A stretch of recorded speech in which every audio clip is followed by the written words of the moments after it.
હું બીજી wealth creator company Ambuja સિમેન્ટની વાત કરીશ. 1980ની આસપાસની વાત છે, ત્યારે આપણા ભારતમાં સિમેન્ટ ઉદ્યોગને કોમોડિટી તરીકે જોવામાં આવતો અને કોમોડિટીમાં બહુ જાહેરાત ન કરવામાં આવે. ત્યાં લોકલ જે બ્રાન્ડ હતી, ફોર એક્ઝામ્પલ એ વખતે એસીસી જાણી હતી, કમલ સિમેન્ટ જાણીતો, હાથી છાપ સિમેન્ટ જાણીતો હતો. આમ બ્રાન્ડ અમુક લોકો સુધી જાણીતી હતી અને બજારમાં સિમેન્ટની સ્કેરસિટી હતી.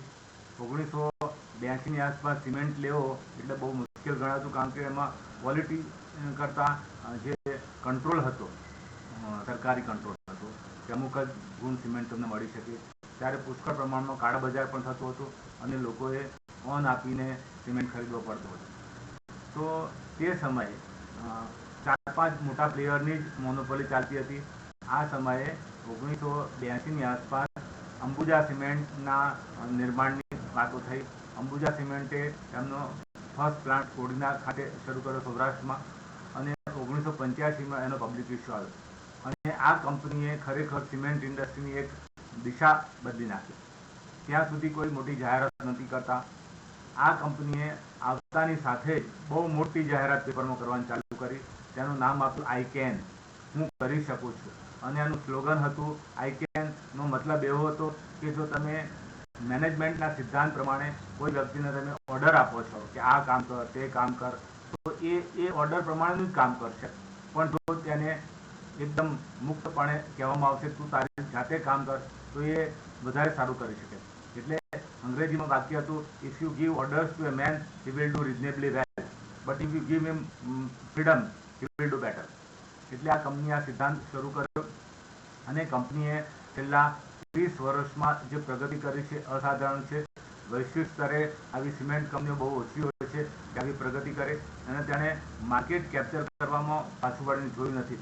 સતત મોટી મોટી જાહેરાતો, કોમ્પિટિટિવ સ્ટ્રેન્થની વાતો કરી, પોતાની કેપેસિટી યુટિલાઇઝેશનની વાતો કરી, પોતે કેવી રીતે નવી નવી ચીજો શોધી અને એને પોતે આગળ વધી તેની વાત કરું.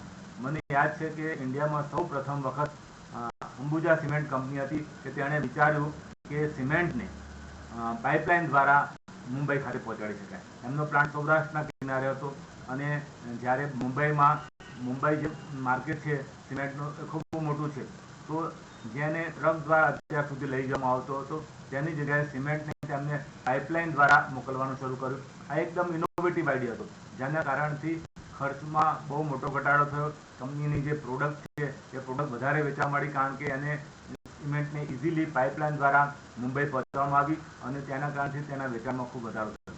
આ રીતે તેના એન્જિનિયર્સે પણ ખૂબ સારું કામ કર્યું કે એમણે દરરોજ આપણી કંપનીની પ્રોડક્શન કોસ્ટ કેવી ઘટી શકે તે માટે વિચાર કર્યો.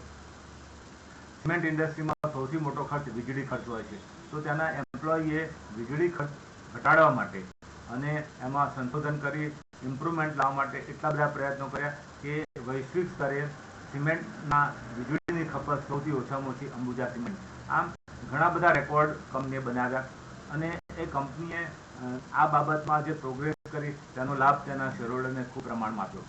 કંપનીએ અત્યાર સુધીમાં 3 વખત બોનસ શેર્સ આપ્યા છે અને કંપનીના 1000 રૂપિયાનું રોકાણ કરનાર 1983-84માં એના અત્યારે અરાઉન્ડ 600 શેર્સ છે અને 650 રૂપિયાનો ભાવ ગણે તો અરાઉન્ડ એની પાસે શેર્સ થઈ ગયા 600 શેર્સ અને 3,25,000 રૂપિયાનું રોકાણ થયું. એટલે આજની તારીખમાં કહી શકાય કે 1000 રૂપિયાના 325 ગણા પૈસા થયા. 40 વર્ષ જેવા થયા.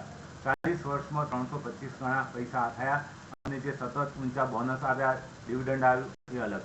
એટલે આમ કહેવાનો મતલબ એમ છે કે કંપનીએ તેના શેરહોલ્ડર્સને ખૂબ મોટી વેલ્થ બનાવી આપી. 40 વર્ષમાં 325 ગણા ઓછા પૈસા નથી. હવે એના માર્કેટ કેપની વાત કરીએ તો 1,34,000 કરોડનું માર્કેટ કેપ છે અને કંપનીએ માર્ચ 25 માટે 35,000 કરોડનું ટર્નઓવર કર્યું હતું અને નફો 4,167 કરોડનો થયો હતો. અને કંપનીની ઇક્વિટી મૂડી 492 કરોડની છે. એટલે એની જે ઈપીએસ છે એ ઈપીએસ અરાઉન્ડ 17ની આવી છે અને બુક વેલ્યુ એની 204ની છે.